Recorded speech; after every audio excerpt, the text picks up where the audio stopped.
오늘 말씀 특별히 역대상 4장 9절 10절 말씀 간단한 말씀이지만 역대상 1장부터 많은 아담의 후예들 족보가 쭉 흘러가요. 아주 지겹도록 4장까지 이어집니다. 진짜 인내가 아니면 통독해 나갈 때 4장 1장 1절부터 졸지 않고 집중력을 가지고 읽는다는 건 좀처럼 힘든, 그래서 빨리 그냥 확 넘어가서 읽어야 하는 지루한 인물들이 쭉 나오다가 유독 4장 오늘 9절 10절 말씀에서 야베스라고 하는 인물에서 조금 설명이 나오고 있습니다. 야베스는 그의 형제보다 귀중한 자라, 존귀한 자라. 그의 어머니가 이름하여 이름을 짓되 야베스라고 이름을 지었습니다. 이름의 뜻은 수고로이 낳았다라고 하는 야베스, 고통, 절망, 그런 뜻이었다라고 하는 것입니다. 그러나 이 야베스가 이제 커나가면서 철이 드니까 우리 집안이 이렇게 어렵다니, 내 인생이 절망이라니. 그래서 이스라엘 하나님께 아뢰어 이르되 주께서 내게 복을 주십시오. 나의 지역을 넓혀 주십시오. 주의 손으로 나를 도우셔서 나로 환난을 벗어나 근심이 없는 인생이 되도록 도와주십시오 라고 기도했더니 하나님이 그 구하는 것을 허락하셨더라. 아멘입니까? 자, 오늘 제목이 역전인생 가능한가? 시작. 역전인생 가능한가? 부산역 앞에 왔다 갔다 하는 역전인생 말고 인생 역전이 가능하냐라고 하는 것입니다. 여러분 가능할까요? 그렇죠. 가능한 것을 우리가 오늘 성경을 통해서 보는 것입니다.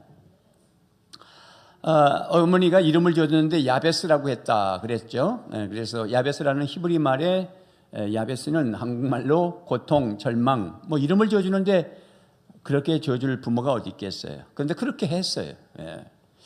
우리는 다 이름을 잘 지어서 잘 되기를 바라지 않습니까? 그러나 야베스가 어릴 적에는 몰랐는데 자꾸 자라다 보니까 애들이 야베스 그럴 때마다 우리는 그게 한점 해석해서 들리지만 그들은 그냥 고통, 절망아, 안 되는 놈 이렇게 들렸던 거죠. 그래서 이건 아니다 싶어서 기도했다는 얘기예요. 그래서 그는 고통의 자리에서 절망하지 않았다는 것입니다. 여러분 어떤 고통의 자리였느냐면 오늘 말씀해 보니까 내가 수고로이 낳았다, 그런 말은 어머니가 난산하는 가운데 그렇게 고통의 자리가 있었구나. 여러분 순산하는 거 어렵습니다. 힘들면 제왕절개하죠. 근데 그 당시에는 의료 혜택을 받을 수 없는 그런 고대잖아요. 성경시대 구약이니까. 그러니까 난산했다면 애가 만약에 거꾸로 안 넣었다 그러면 애도 죽고 엄마도 죽을 수 있어요. 그렇게 위험한 거예요. 난산했다는 것은 굉장히 힘들게 낳았다는 것이에요. 그러니까 이게 죽을 건데 태어난 거죠. 두 번째는 그의 어머니가 이름을 줘서 야베스라고 줬다. 보통 우리도 그렇지만 아버지가 짓거나 할아버지가 짓죠. 유대 문화도 마찬가지입니다. 그래서 족보에 보면 다 누구의 아들 이렇게 나오죠. 누구의 딸 이렇게 이어진 적이 거의 없어요. 그래서 아버지가 짓는데 어머니가 줬단 말은 아버지가 없다는 거예요. 그러니까 유복자라고 그러죠. 애가 뱃속에 있을 때 아버지가 없다. 그래서 뱃속에 있는 아이, 그래서 유복자라는 말을 씁니다. 집안이 좋은 부잣집의 유복자, 그런 뜻이 아닙니다. 그래서 유복자다는 거죠. 그래서 아버지가 없다. 고아와 과부와 같았다. 그런 고통의 자리였다는 것이고요. 그 다음에는 땅을 넓혀달라고 기도했다는 것을 봐서 가난했다는 것입니다. 가난의 고통의 자리예요. 그러나 그는 절망하지 않았다는 거지. 그런 절망의 환경이었지만 기도해서 역전인생 될 수 있었다라고 하는 것입니다. 이문제라고 하는 시인이 있는데 지금 여기가 맨 앞이라고 하는 시인데요. 나무는 끝이 시작이다. 언제나 끝에서 시작한다. 실뿌리에서 잔가지, 우듬지, 새순에서 꽃 열매에 이르기까지 나무는 전부 끝이 시작이다.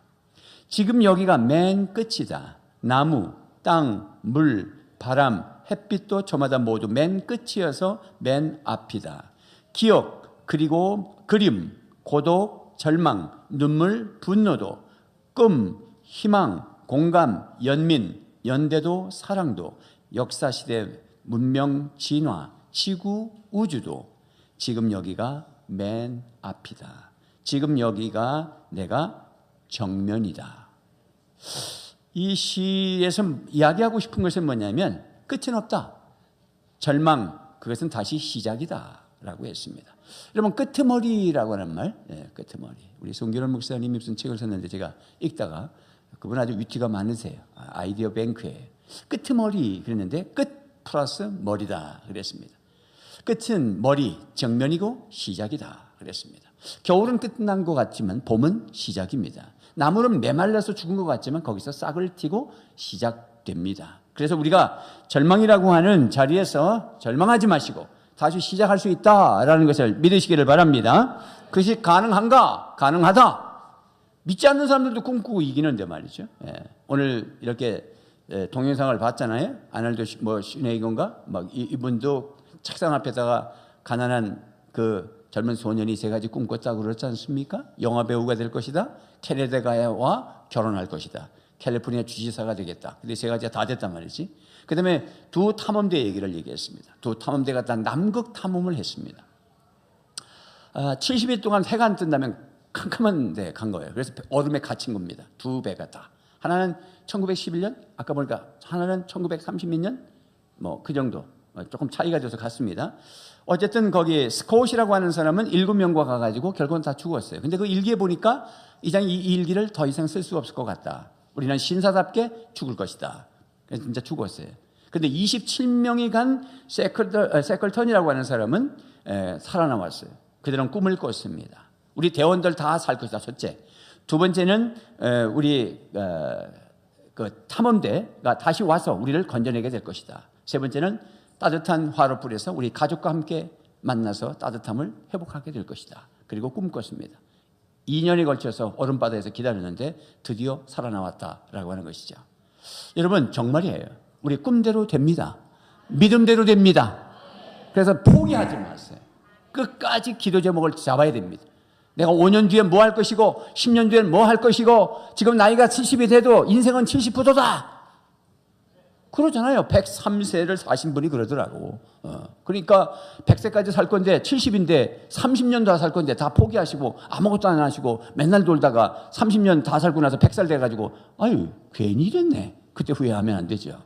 지금부터 다시 시작하시기를 주님 이름으로 축복합니다.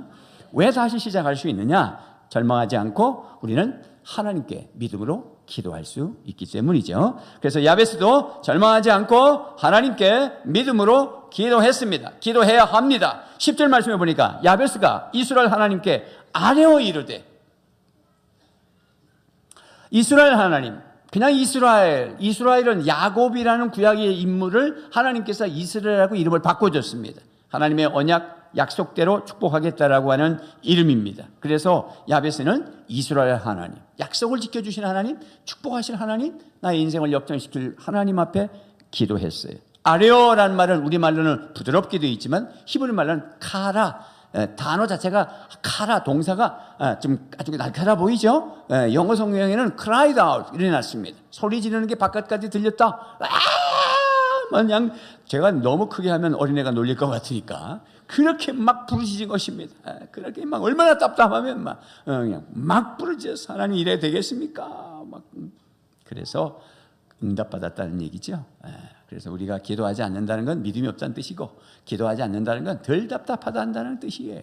기도하는 사람은 믿음의 사람이고 큰 소리로 기도하는 사람이면 답답하다는 거예요. 그러면 역전 인생 될 줄로 믿습니다.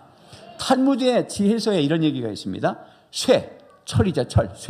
쇠가 세상에 처음 나왔을 때 나무들은 겁에 질렸다. 쇠로 만든 도끼로 인해 자신들이 수없이 지켜나갈 것이 자명했기 때문이다. 나무들은 모두 두려움에 웅성거리기 시작했다. 이때 늙은 고목이 말했다. 너희들이 자루를 제공하지 않는다면 쇠들은 너희를 상하게 하지 못할 것이다. 여러분, 우리가 절망이라는 곳에 우리의 마음을 여지 마십시오. 제공하지 마십시오. 절망을 내쫓으시기를 바랍니다. 마귀는 지금도 경매를 내놓는데 여러 가지 낙심, 절망, 정욕, 음욕, 야망 이런 것들을 막 팔아내는데 그중에 제일 비싼 게 낙심이라고 그래요. 그러니까 부하들이 마귀님 이거 비싸면 누가 사겠습니까? 걱정하지 마라. 인간들이 제일 많이 가져가는 게 낙심이야. 값을 올려놔도 잘 사가. 그래가지고 서서히 낙심해가지고 다 망하더라. 이게 마귀의 절망, 경매 나온 금액이 얼마나 큰지는 모르지만 우리 너무 쉽게들 사서 가지고 있습니다. 사지 마십시오. 나무를 제공하지 마십시오. 도끼자루를 주지 마십시오. 하나님이 함께 하심을 믿으시기를 바랍니다. 우리 하나님은 어떤 하나님이시냐? 시편 34편 15절에 시작. 여호와의 눈은 의인을 향하시고 그의 귀는 그들의 부르짖음에 기울이시는도다. 한 번 더 읽을까요? 시작. 여호와의 눈은 의인을 향하시고 그의 귀는 그들의 부르짖음에 기울이시도다. 예수 믿어 의인된 우리가 부르짖을 때 눈으로 봐주시고 귀를 들으시면서 응답해 주시는 줄로 믿으시기를 바랍니다. 야베스가 드린 기도가 뭐냐? 첫째, 복을 주시려거든, 그렇게 되어 있는데 앞에 개역 성경은 복의 복을 잘 되어 있었고, 또 우리 세번역에도 복의 복을, 원문도 복의 복을, 복 위에 복을 달라고 하는 게 정확한 해석인데 개역 개정을 건드리면서 이상하게 만들어놨어요. 그래서 일단 복의 복을 더해 달라고 기도하시기를 바랍니다. 우리는 이미 복을 받았습니다. 야베스도 선민의 복을 받았습니다. 그래서 거기서 멈추지 아니하고 선민의 복도 필요하지만 그 위에 복을 더 주십시오 라고 기도했다는 겁니다. 우리도 에베소 1장 3절 말씀에 세번역으로 보니까 시작. 우리 주 예수 그리스도의 하나님 아버지를 찬양합시다. 하나님께서는 그리스도 안에서 하늘에 속한 온갖 신령한 복을 우리에게 주셨습니다. 우리는 신령한 복을 이미 받았어요. 예수 그리스도의 십자가 부활, 예수님의 복음, 그 복음을 받아들이고 영접함으로 말미암아 하나님의 자녀가 되는 권세를 이미 받았습니다. 하나님의 자녀가 됐다는 그 속에는 엄청난 신령한 복들이 다 속해 있습니다.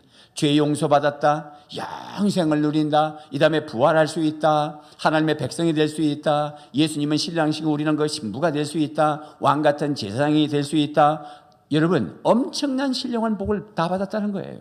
그런데 거기서 멈추지 아니하고 우리가 복을 더 달라는 것입니다. 왜 복을 더 달라고 하느냐? 여러분 복 주시면 뭐 할 거예요? 시작. 사람 살리기 위해서. 그래서 사람 살리려고 복을 더 달라고 기도하시기를 바랍니다. 사람을 살릴 때 사람은 육체와 영혼으로 되어 있거든.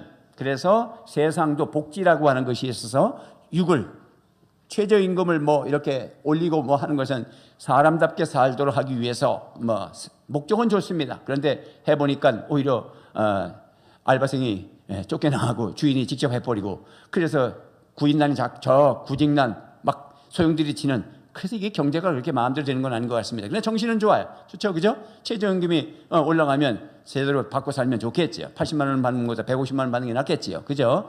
어쨌든 간에 우리가 사람이 뭔가 빵이 필요하고 물질이 필요하고 그거 알아요. 그래서 복지도 있고 세상도 복지를 나눠주고, 또 여러 그룹 큰 회사들도 복지를 따로 복지부를 만들어서 운영하기도 하고, 삼성재단, 복지재단 뭐 이렇게 하잖아요. 다 있어요. 또 뭐 구청도 복지과가 있고, 동사무소도 요즘은 행복복지센터라고 바뀌었습니다. 동사무소가 아니라.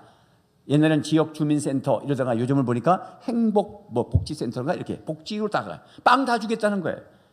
그러면 우리도 빵 주고 그들도 빵 주고 우리가 뭐가 다를까? 그들과 우리는 뭐가 다를까? 우리는 거기다가 복음을 준다. 그래서 우리 하나님이 보실 때 이 한국의 미래는 교회밖에 없습니다.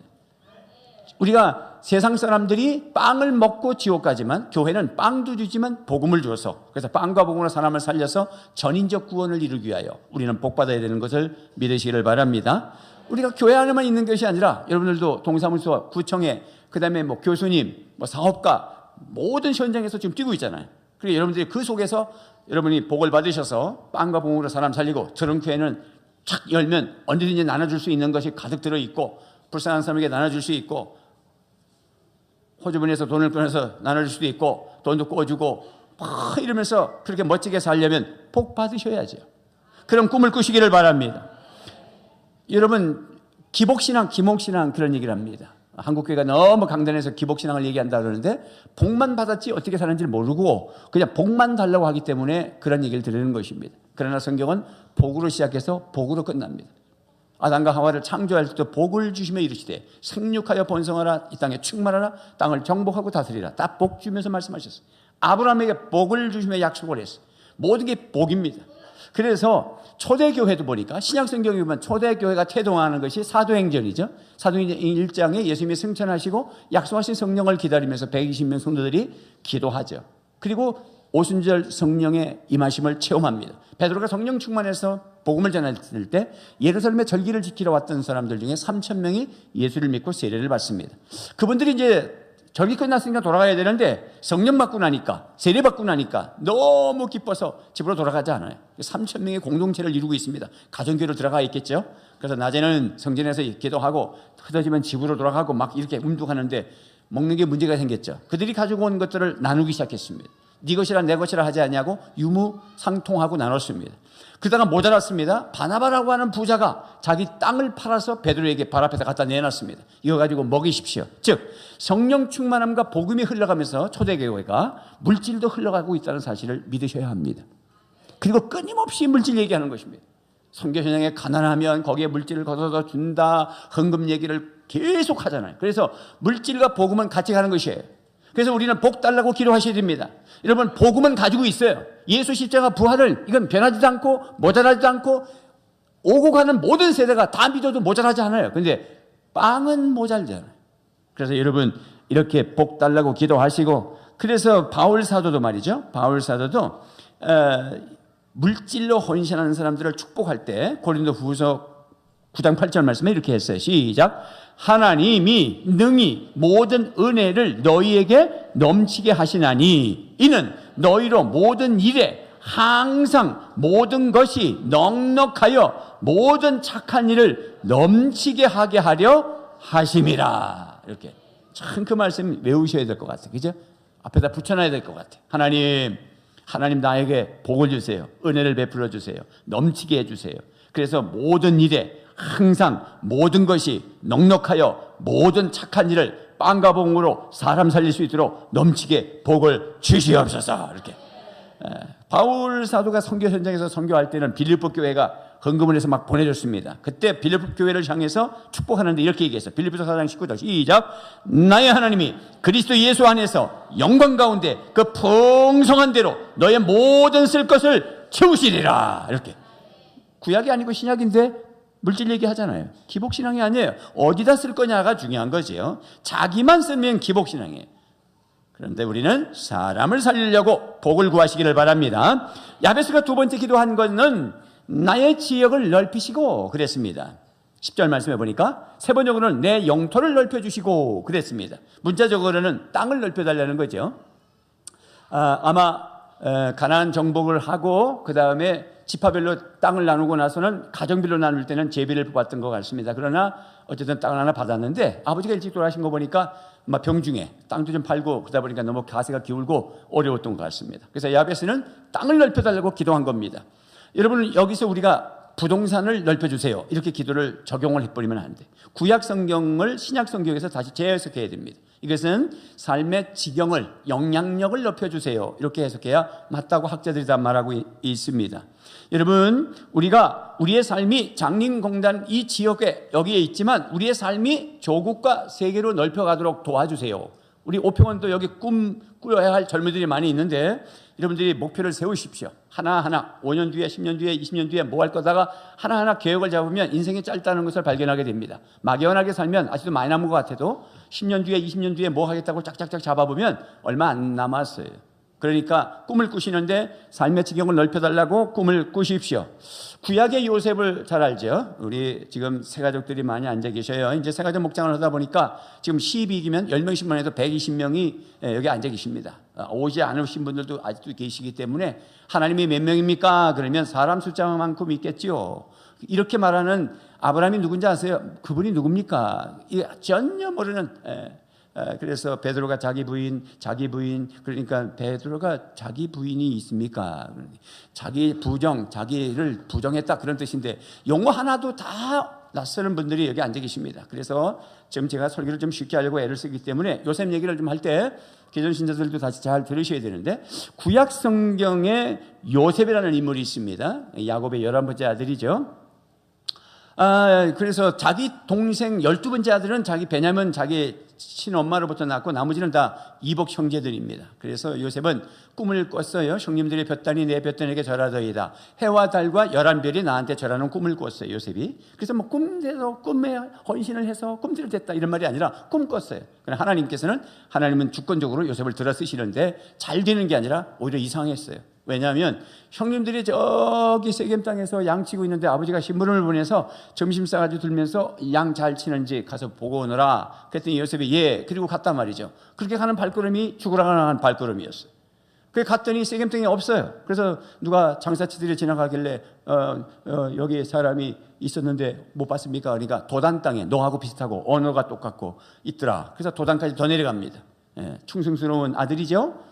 세강까지 갔으면은 뭐 17살밖에 안 되고 고등학교 2학년인데 가서 없으면 그냥 돌아와도 괜찮아요. 수고했다 요셉아. 죽을 뻔했구나. 해도 어두웠는데 어서 씻고 자거라. 그랬어야 되는데 요셉은 충성된 아들이었어요. 도단으로 더 내려갔습니다. 그래서 형님들을 봤죠. 형님 그랬더니 형들이 뭐라냐면 저기 꿈쟁이가 오는도다. 저를 죽여서 지 꿈이 어떻게 되는가 보자. 이렇게 얘기했다고. 그래서 결국은 팔려가요. 그리고 옷을 벗겨서 아버지가 채석을 입히면서 편애하고 했던 그 사랑의 옷을 벗겨서 수양의 피를 묻혀서 아버지한테는 죽었다고 거짓말하고 요셉을 저 이스마엘 장사치에게 팔아버렸어요. 그래서 요셉이 팔려서 노예로 팔려서 어디까지 내려가느냐? 애국까지 갑니다. 보디발의 집에 들어갔습니다. 절망이죠. 아버지 곁을 떠난 겁니다. 얼마나 울었겠어요. 팔려가면서 뒤돌아보면서 맏형인 루벤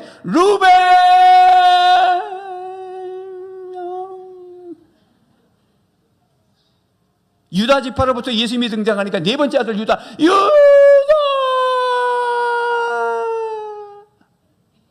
자기 친동생 베냐민은 거기 없어. 집에 있어. 어리니까. 베냐민 엄마 그리고 끌려갔습니다. 그런데 보디발의 집에 가서 노예 생활하는데 얼마나 잘했는지 가정 총무가 됩니다. 그리고는 그 보디발의 집에 처가 하나 있는데 마누라가 있는데 이 여자가 조금 이상한 여자예요.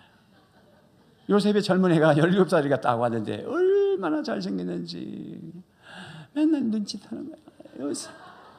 성경에 그랬어요. 날마다 눈짓하더라. 윙크가 어디서부터 시작됐냐? 보디발의 처로부터 시작됐어. 창세기니까 시작이 책이니까.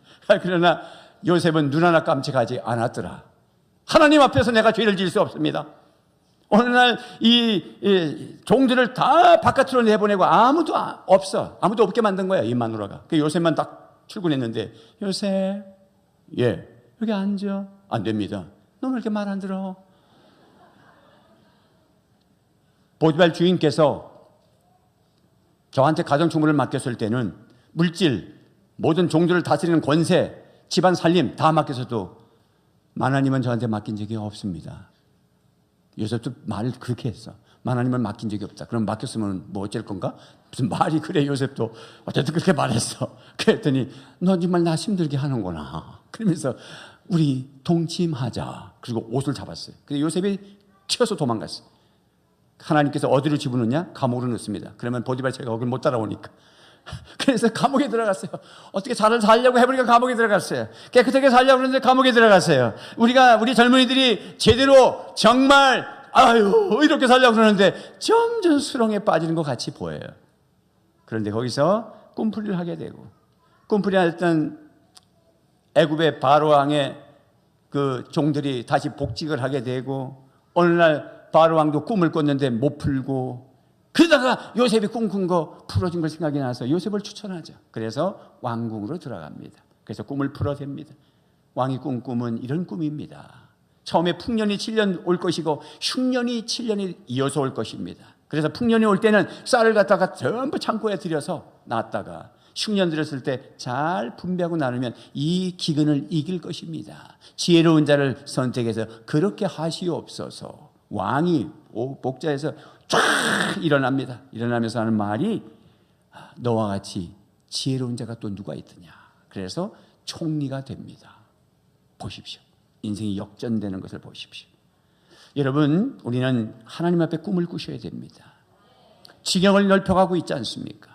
만약에 신분을 가지 않았으면 아버지 밑에서 맨날 채색 옷이나 입고 사랑받는 아들로 옆에 앉아 있었을 것입니다. 그런데 광야를 거쳐서 거대한 제국입니다. 이집트. 거기에 가서 사람이 망한 것 같지만 다시 총리가 되고, 그리고 아버지를 고센탕에다 모시고 형님들까지 다 모시고 자기를 팔아먹으려고 했던 형님들까지 다 용서하고, 그때 내려갔던 게 70명이에요. 다 모십니다. 그리고 이집트를 다 살립니다. 그래서 요셉을 생명부양자다. 시작. 생명부양자. 우리 자식들을 위해서, 내가 손주손녀를 위해서 기도할 때마다 생명부양자가 되게 하소서. 여러분 그렇게 기도하십시오. 하나님, 내가 생명부양자가 되기를 원합니다. 그러면 한번 팔려가야 됩니다. 그러면 한번 감옥에도 가야 됩니다. 고난의 역사를 통과하지 않냐고 저절로 되는 건 아니에요. 어렵고 힘든 겁니다. 그러나 여러분 낙심하지 마십시오. 기도하십시오. 여러분이 지금 현장에 얼마나 어려운지 모르지만 꿈을 꾸십시오. 또 한 분을 제가 여기다가 예를 들어놨는데, 자주장사, 옷감장사 두아디라 여인 루디아.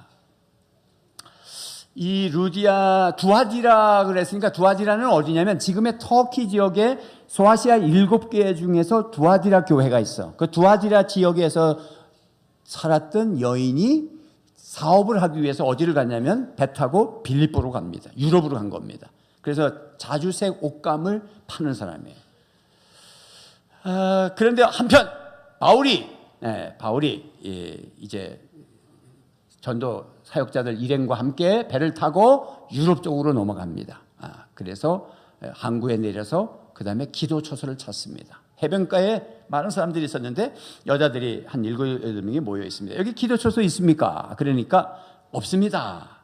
여러분 예수님에 대해서 아십니까? 그러면서 거기서 복음을 전합니다. 저도 이렇게 설교를 해보지만 설교를 잘 듣고 저를 쫑긋하게 쳐다보고, 딱 쳐다본다고 다 말씀 잘 듣는 건 아니죠. 이게 아이 컨택을 해보면 쳐다보면서 딴 생각합니다. 오늘 점심은 제대로 먹을란가? 오늘 목사님은 길게 할까 짧게 할까? 그래서 이제 근심하면서 쳐다보는 눈도 있고, 아예 자빠져 자는 사람도 있고, 아예 막 지금 뭐 그냥 하여튼 막 딴 생각하고 막 그런데, 어쨌든 딱 보면 말씀 잘 듣는 사람은 잘해요. 고개를 딱 들고 눈이 초롱초롱합니다. 바울이 말씀 전할 때 다른 여자들은 다 저 뭐 할아버지 저 뭐야 그러는데, 한 여자가 쫙 쳐다봤어. 그래서 성경에서 뭐라 하느냐면 하나님이 그를 구원받도록 마음의 문을 열어줬다 그랬습니다. 그 부분이 루디아입니다. 그래서 기도 조서는 없고, 사도님 제가 예수 믿고 싶습니다. 우리 집에 가시죠. 그래서 그 집에 기거하고 빌립보 가정교회가 시작됩니다. 그게 사업가자 여자가 빵과 봉으로 사람 살리는 여자가 돼버렸습니다. 그런데 오늘 16장 40절 말씀에 보면 두 사람이 옥에서 나와, 바울과 실라가 복음 전하다가 옥에 갇혔다가 나왔단 말이죠. 그래서 어디 집에 갑니까? 루디아의 집에 갔어요. 거기에 형제들이 있었다란 말은 가정교회에 성도들이 있었던 것이에요. 벌써 이 여자 자매가 사업하시는 분이 자기 집을 가정교회로 오픈했고, 형제들이 모였고, 바울도 실라도 얻어맞고 피를 흘리고 핍박당한 그 몸을 추스르기 위해서 다시 루디아 집을 갔다는 것이지. 이렇게 루디아의 복이 임하시기를 바랍니다. 그런 꿈을 꾸시기를 바랍니다. 그래서 그런 간증들을 많이 해요. 어떤 간증이 있느냐면, 잘 되신 분들이, 제가 집회를 다녀보잖아요. 저를 대접하는 장로님들이나 집사님들이나 권사님들이 많은 얘기를 하면 제가 많은 얘기를 듣죠. 공통점이 뭐냐면, 우리 어머니가 옛날에 시골교회 목사님들을 얼마나 잘 섬겼는지, 그런 얘기를 쭉 이어가면서 하나님께서 우리에게 이렇게 복을 줬습니다. 그런 얘기를. 제가 감리산 기도원에 집회할 때는 어떤 여자 목사님이 오셨는데, 그분은 그분대로 무슨 세미나 한다고 한쪽에 있었고 나는 집회를 하는 중인데 식사는 같이 하게 됐어요. 그리고 원장님이 저분이 여자 목사님이신데 저쪽에서 뭘 하고 있는 분이라 그러면서, 그래. 그래서 내가 같이 식사하도록 하죠. 그래서 오시라고. 그래서 같이 식사를 했어요. 뭐 여자분이니까 또 얼마나 말이 많습니까, 지금. 주객이 전도돼가지고 내가 지금 강사인데 자기가 강사야. 막 얘기 자랑을 하고 난리가 났어. 그러면서 목사님 어쩌면 자기 얘기를 하는 공통점이 뭐냐면, 자기 할머니 할아버지 때부터 예수를 믿었고 아버지 엄마한테 예수 믿었는데 얼마나 잘 섬겼는지 내가 이렇게 복을 받고 있습니다. 그러면서 마이크를 이거 한번 써보세요. 이거 한번 들어보세요. 그러더라고. 이게 딱 들으니까 이게 지금 제 거 굉장히 무겁거든요. 이게 한참 쓰면은 무거워요. 이게 별것도 아닌데도. 그거는 뭐 들었는지 안 들었는지 그래요. 값비해요. 이게 얼마짜리인지 아십니까? 800만 원짜리래. 이거 100만 원짜리거든요. 이거 비싼 거예요. 그러면서 목사님 오늘 집회할 때 이거 한번 써보시라는 거야. 그래서 내가 no 하면 기분 나쁠 것 같아서 한번 써보겠습니다. 그리고 썼긴 했지만 그분의 기도원 운영하시는 분이야. 건물을 짓는 것부터 운영하는 것부터 저는요 우리 조상들의 믿음을 지금도 따먹고 있어요. 이렇게 표현하시더라고요. 따먹고 있다고. 저는 그것이 잊어버리지 않아요. 그분은 제가 만난 지가 10년이 넘습니다. 따먹고 있다. 제가 제일 부러웠던 것이 뭐냐면 믿음의 조상들로부터 쭉 신앙을 계보를 이어한 집안의 사람들이 너무 부러웠어요. 저는 저부터 예수 믿었으니까. 그러나 어느 날 세월이 가니까 우리는 4대째 지금 예수 믿고 있어요. 4대째. 우리 손주가 4대째 증손주라. 우리 장모님한테. 여러분 믿음을 가지십시오. 여러분 뿌리십시오. 할렐루야. 지경을 넓혀가는 것이에요. 여러분 놀라운 일들이 일어날 거예요. 왜 야베스 비전 주일이라는 것을 하느냐. 야베스 비전 주일. 그래서 제가 오늘 본문을 한번 설교해야 되겠구나. 이쯤 돼서는 제가 자료를 보니까 2016년도에 설교를 했고 2017년도에 송구영 신예배 때 한번 설교 살짝 했고 그랬더라고. 그래서 한 번 안 했어. 그래서 여러분 다 아셔야 되니까. 야베스의 복을 받기를 원했어. 저희들 카페 합니다. 카페가 복지관을 위해서 50% 쓰고 50%는 선교를 위해서 씁니다. 거기 보면 우간다의 이상철 선교사 사진이 들어있을 겁니다. 이분은 한국에서 교사였는데 선교사로 헌신하셔서 아프리카 우간다에 가신 분이에요. 선교를 너무 잘하세요. 교사 출신이니까 유치원도 하시고 뭐 이렇게 하는데 이제 건물을 짓는 거예요. 건물을 짓는데 사진을 한번 보냈는데 보니까 부엌인데 그냥 바깥에 비가 오는 데에다가 이렇게 밥을 하고 그 다음에 밥을 먹는데 전부 울타리 이 처가 이렇게 비가 오는데 그런 데서 밥을 떠먹고 있는. 제가 남아공에 갔을 때도 그걸 봤거든요. 빌리지에 갔을 때 깡통 교회였는데 깡통 철판으로 지었는데 점심은 저도 나가서 그늘진 데서 앉아서 먹어서 그들하고 바깥에 가마솥에 대고 식당이 없는 거죠. 이걸 짓는다는 거예요. 그래서 일단 주방부터 짓는데 300만 원 된다는 거예요. 300만 원. 그래서 내가 300만 원 가지고 안 될 건데 다시 편지를 했어. 이제 페이스북에 있었어. 안 될 건데. 그랬더니 자기 다시 한번 계산해 보겠대. 600만 원 된다. 그러면 그렇지. 그래서 이제 카페에 있는 거 갖고 어느 집사님하고 이렇게 헌금을 해서 뭉쳐서 딱 보냈습니다. 그래가지고 완공을 딱 했는데 빨간 벽돌로 멋지게 진 거야. 그러면서 목사님 주방 준공식 하러 아프리카 오라는 거야. 그래서 제가 못 간다. 바빠서 못 갑니다. 이 다음에 갈게요. 여러분들이 선교 헌금하시는 것은 여기서 하고 있지만 물질이 흘러서 우간다까지 간다는 거예요. 삶의 지경이 넓혀지는 것이에요. 그래서 제가 한 달에 한 번씩 선교 헌금을 하는 것, 방송 선교를 하는 것, 이렇게 비전센터 봉헌임을 하는 걸 비전센터 야베스 비전주의라고 하는 이유가 거기 있어요. 여러분의 삶이 우리가 여기 있지만은 우리가 복음과 함께 선한 일이 전해지면 삶의 영향력이 뻗쳐나가는 거예요. 그러면 우리 자식들이 이 다음에 우리 할머니 할아버지가 예수 잘 믿으면 우리가 복을 따먹고 있습니다. 난 이렇게 여러분의 가문에 이런 복이 있기를 주님의 이름으로 축원합니다. 감사하잖아요. 우리 천사인물도 얼마나 감사해요. 여러분 그냥 10,000원씩 20,000원씩 어떤 분은 100,000원씩 뭐 이렇게 하신 게 1,800만 원이나 거쳤으니까 제가 아주 인내를 하고 기다렸어요. 1,004명이 넘기를. 그랬더니 오늘 주보에 보니까 1,043명이더라고요. 그러니까 다 이제 마감해. 더 이상 하지 마세요. 오늘도 하지 마세요. 뭐 이미 지나갔지만 하지 마십시오. 하지 말라면 더 해. 또 하지 마세요. 제발. 끝났어요. 너무 감사하잖아요. 세상에 넘쳤습니다. 헌금이 넘쳤습니다. 그만해도 됩니다. 이거는 성막 지을 때 외에 유사일에 예수님 다시 오실 때까지 오늘 우리 한 교회밖에 없을 겁니다. 천사님을 고만하십시오. 다 찼습니다. 어디 가서 제가 집회를 해도 우리 교회를 자랑하죠.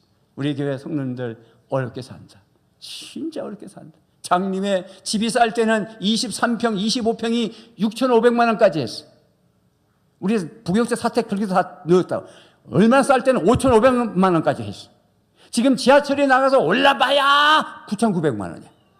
리모델링 다 해놔봐야 1억 1,000만 원이야. 세상 부산에 그런 집이 없습니다. 이렇게 우리는 어렵습니다. 어려운 데서 제가 목회하지만 행복합니다. 그렇게 얘기해요. 집회 가서. 너무 감사하죠. 정말. 제가 해운대 같은 데 갔다가 돌아오면 해운대 가면 뉴욕 간 것 같아요. 돌아오면 어디 내가 지금 딴 세상에 오는 것 같아요. 그래도 여기가 내 고향이야. 부르는 거예요. 감사하죠. 여러분이 헌신하시고 눈물로 기도하시고 한 교회를 지켜주시고 꿈을 꾸시기 바랍니다. 잘 될 줄로 믿습니다. 성령님 도와주세요. 세 번째는 오늘 야베스가 주의 손으로 나를 도와주세요. 주의 손으로 나를 도와주세요. 주의 손길로 만져주세요. 이 말은 이 윌킨스라고 하는 예배에서 기도라고 하는 책사를 쓰신 분은 위대한 접촉이다, 성령의 터치다, 이렇게 말씀을 했습니다. 여러분, 성령께서 터치해 주시면 인생의 역정이 되는 거예요. 여러분, 아까 요셉 얘기했지만은 바로 앞에서 그렇게 꿈 해석을 하고 대안을 딱 제시하니까 바로가 그냥 너무 흥분해가지고 네가 어떻게 이렇게 풀었냐 했더니 내가 푼 것이 아니라 바로 왕이시여, 잘 들으십시오, 하나님이 그렇게 해주셨습니다. 하나님의 영광을 딱 드러내니까 바로가 바로 이렇게 얘기했어. 창세기 41장 38절에 시작. 바로가 그의 신하들에게 이르되 이와 같이 하나님의 영에 감동된 사람을 우리가 어찌 찾을 수 있으리요. 이집트의 왕 바로가 뭐 하나님에 대해서 알겠어요. 그런데 요셉이 하나님이 그렇게 풀게 해줬다니까 거기다 이어서 하나님의 지혜, 하나님의 영이 감동된 사람이 또 누가 있겠느냐. 요셉은 성령님이 함께 하셨던 분입니다. 포로로 잡혀갔던 이스라엘 백성들이 귀환을 하고 돌아오는 그 길목, 그 모든 환경을 누가 여시냐? 성령이 여신다고 스가랴 선지자가 얘기합니다. 스가랴 4장 6절 시작. 만군의 여호와께서 말씀하시되 이는 힘으로 되지 아니하며 능력으로 되지 아니하고 오직 나의 영으로 되느니라. 주님의 만져주심이, 절망하는 사람을 주님이 타치해 주심.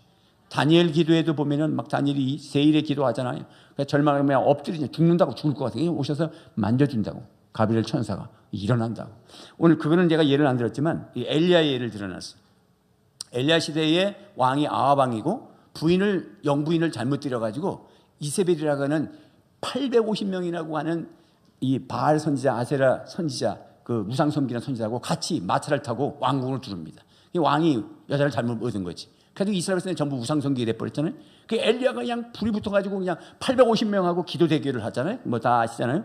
그래가지고 재단에다가 송아지 하나 얹어놓고 엘리야가 물을 갖다 뿌리고 난 다음에 기도하니까 위에서부터 불이 내렸고, 이 거짓 선자들은 밤새 기도하고 막 해도 아무 응답 없죠. 그래서 나중에 이 엘리야가 그 거짓 선자들을 다 진멸하죠. 그리고 나니까 이세벨 그 왕후가 자기 선자를 다 죽였잖아요. 그래서 엘리야에게 편지를 죽인다. 내가 너를 죽일 것이다. 네가 죽인 선지자들 뭐냐, 너도 그렇게 죽을 거다. 목을 따겠다. 이 불의 사자도 그 편지에 댓글을 한번 잘못 보시면 사람이 자살하잖아. 최진실 씨도 그래서 자살한 거 아니야. 1000개의 댓글을 읽다가 죽은 거잖아. 그러니까 남한테 무슨 소리 듣는 건 너무 꼽씹지 마시고, 들어본 건 보지 마시고, 들어본 소리 듣지 마시고. 저는 자기를 밝히지 않은 편지 봉투가 제 우편함에 가끔 들어와요. 제 지금 사물함에 들어옵니다. 자기를 밝히지 않은 건 무조건 찢어버립니다. 그 안에 뭐 1억이 들어있어도 찢어버립니다. 분명하지 않은 거. 여러분, 뚜껑이 열리는 거 음료수 갖다 놓으시면 제가 안 먹습니다. 만약에 뚜껑이 열려 있으면 내가 누구라고 밝히고 나누면 내가 먹습니다. 그렇지 않으면 제가 함부로 먹으면 안 됩니다.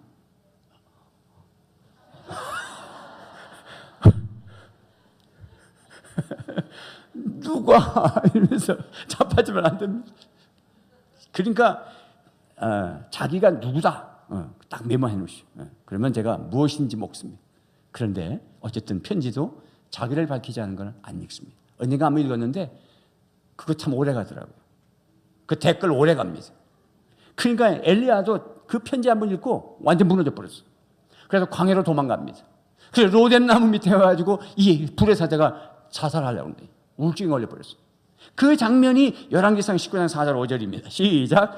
자기 자신은 광야로 들어가 하루길쯤 가서 한 로뎀나무 아래에 앉아서 자기가 죽기를 원하여 이르되 여호와여 넉넉하오니 지금 내 생명을 거두시옵소서. 나는 내 조상들보다 낫지 못하나이다 하고 로뎀나무 아래에 누워 자더니 천사가 그를 어루만지며 그에게 이르되 일어나서 먹으라 하는지라.